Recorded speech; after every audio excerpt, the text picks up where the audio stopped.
आप सभी दोस्तों को आपके इस दोस्त ओम सिंह का सादर नमस्कार।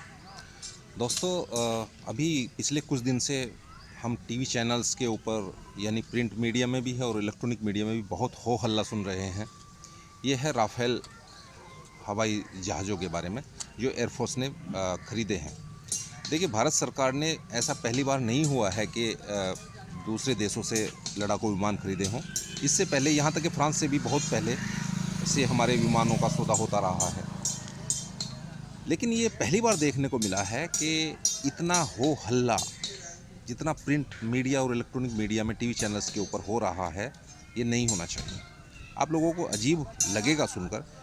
उसका कारण ये है कि देखिए दोस्तों, मैं एक भूतपूर्व फौजी रहा हूँ और जो फौज के संसाधन हैं, इनके हथियार हैं, उन चीज़ों के बारे में बाहर ज़्यादा बात नहीं की जाती कि उनकी कैपेबिलिटीज़ क्या क्या हैं, कितनी दूर तक वो मार कर सकते हैं, क्या क्या हथियार ले जा सकते हैं और कहाँ कहाँ वो तैनात की जाएंगी।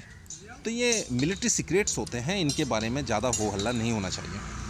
और आपने यहाँ नोटिस भी किया होगा कि भारत सरकार ने भी आधिकारिक तौर पर सिर्फ कुछ ही वीडियो मीडिया को दी हैं, सभी वीडियो नहीं दी हैं। और जो भारत सरकार चाहती थी कि जितना मीडिया को पता चले सिर्फ उतनी ही वीडियो दी हैं। लेकिन ये तो भारत सरकार के जिम्मेदार रवैये की बात हुई। लेकिन प्रिंट और इलेक्ट्रॉनिक मीडिया टीवी चैनल्स के गैर जिम्मेदार हरकत हमारी किसी से भी छिपी नहीं है, क्योंकि हम सभी ने देखा है कि पल पल की जानकारी मीडिया जगत अपने टीवी चैनल्स पर प्रसारित कर रहा था। वो जानकारी भी जो सही है, वो जानकारी भी जो अधूरी है या झूठ है। राफेल एक बहुत मजबूत लड़ाकू जहाज़ है। उसकी अक्षमताएं, जो कैपेबिलिटीज़ हैं, वो कैसे सोच लिया जनता ने कि वो मीडिया में पूरी तरह से दे दी जाएंगी। ये मिलिट्री सीक्रेट्स हैं दोस्तों। मिलिट्री सीक्रेट्स कभी भी ओपन में नहीं डिस्कस किए जाते। इसलिए मीडिया का अगर वश चले, टीवी चैनल्स की अगर चल पाए, तो वो तो चाइना और भारत को 1 घंटे के अंदर जिता सकते हैं या हरा सकते हैं। पूरे चाइना को बर्बाद कर सकते हैं। टीवी चैनल पर बैठे बैठे पाकिस्तान को बर्बाद कर सकते हैं। ठीक है, जोश होना एक बात है, लेकिन जोश के साथ साथ होश होना भी बहुत ज़रूरी है।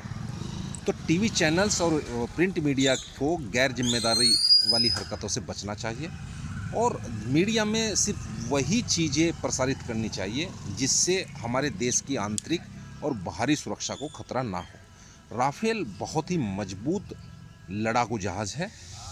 हमारा बहुत ही एम्बिशियस प्रोजेक्ट है। दुश्मन देशों के साथ अपनी कैपेबिलिटीज़ के आधार पर हम मजबूत हुए हैं। उनके सामने हम टिकने की स्थिति में हैं। हम सभी जानते हैं कि बड़ा देश हो या छोटा, हमारे कुछ पड़ोसी देश हमें तंग करने के लिए लगे हुए हैं। बड़े देश चाहे वो चाइना हो, छोटे देश चाहे वो नेपाल हो, और हमारे पुराना जो चिर प्रतिद्वंदी है पाकिस्तान, वह हो। तो यहाँ मेरा सिर्फ इतना ही कहना है कि टीवी चैनल और प्रिंट मीडिया को जिम्मेदारी से काम लेना चाहिए और जब देश की आंतरिक या बाहरी सुरक्षा का मामला हो तो जिम्मेदारी के साथ ही रिपोर्टिंग करनी चाहिए। टीवी चैनल्स पर ये हल्ला गुल्ला नहीं करना चाहिए कि इसमें इतनी मिसाइल लगेंगी, इस मिसाइल की मारक अक्षमता इतनी है, ये अंबाला में बेस्ड होगा। कभी भी जो स्ट्रेटेजिक इन्फॉर्मेशन है वो मीडिया में नहीं दी जाती। और आप क्या समझ बैठे हैं कि वो अंबाला अंबाला अंबाला हो रहा है तो वो अंबाला में ही पोस्टेड किए जाएंगे, उन एयरक्राफ्ट को अंबाला में रखा जाएगा। आप सबने ये सोच कैसे लिया? आपको पता होना चाहिए कि जो जो गवर्नमेंट की जो स्कीम्स होती है, मिलिट्री स्ट्रेटेजिक पोजीशंस होती है, उनको कभी डिस्क्लोज़ नहीं किया जाता। तो ठीक है, वो आए अंबाला में, उनको रखा गया। ये इन्फॉर्मेशन पक्की भी हो सकती है और ये अधूरी भी हो सकती है कि उनको हमेशा वहाँ रखा जाएगा, क्योंकि ये एक गुप्त सूचनाएं होती हैं जो कि मीडिया में नहीं दी जाती। तो मीडिया की सभी बातों पर आंख बंद करके विश्वास करना बंद कर दीजिए। और मीडिया से भी मेरा आग्रह है कि इस तरह की गैर जिम्मेदाराना रिपोर्टिंग से बचें, क्योंकि हम सब ने देखा कि जब मुंबई में हमले हुए थे, आतंकवादी हमला, चाहे वो होटल ताज पर हुआ हो या दूसरी जगह पर हुआ हो, उस टाइम पर जो रिपोर्टिंग मीडिया कर रहा था वही रिपोर्टिंग दूर देश में बैठे हुए पाकिस्तान के आतंकवादियों के आका देख रहे थे और वो अपने लोगों को निर्देशित कर रहे थे, डायरेक्शन दे रहे थे। उस हिसाब से वो अपने अटैक को घटा या बढ़ा रहे थे और अपनी जो रणनीति है बदल रहे थे। तो मीडिया को एक जिम्मेदारी के साथ रिपोर्टिंग करनी चाहिए। बस ये मेरी इस वीडियो को बनाने का इतना ही मकसद था।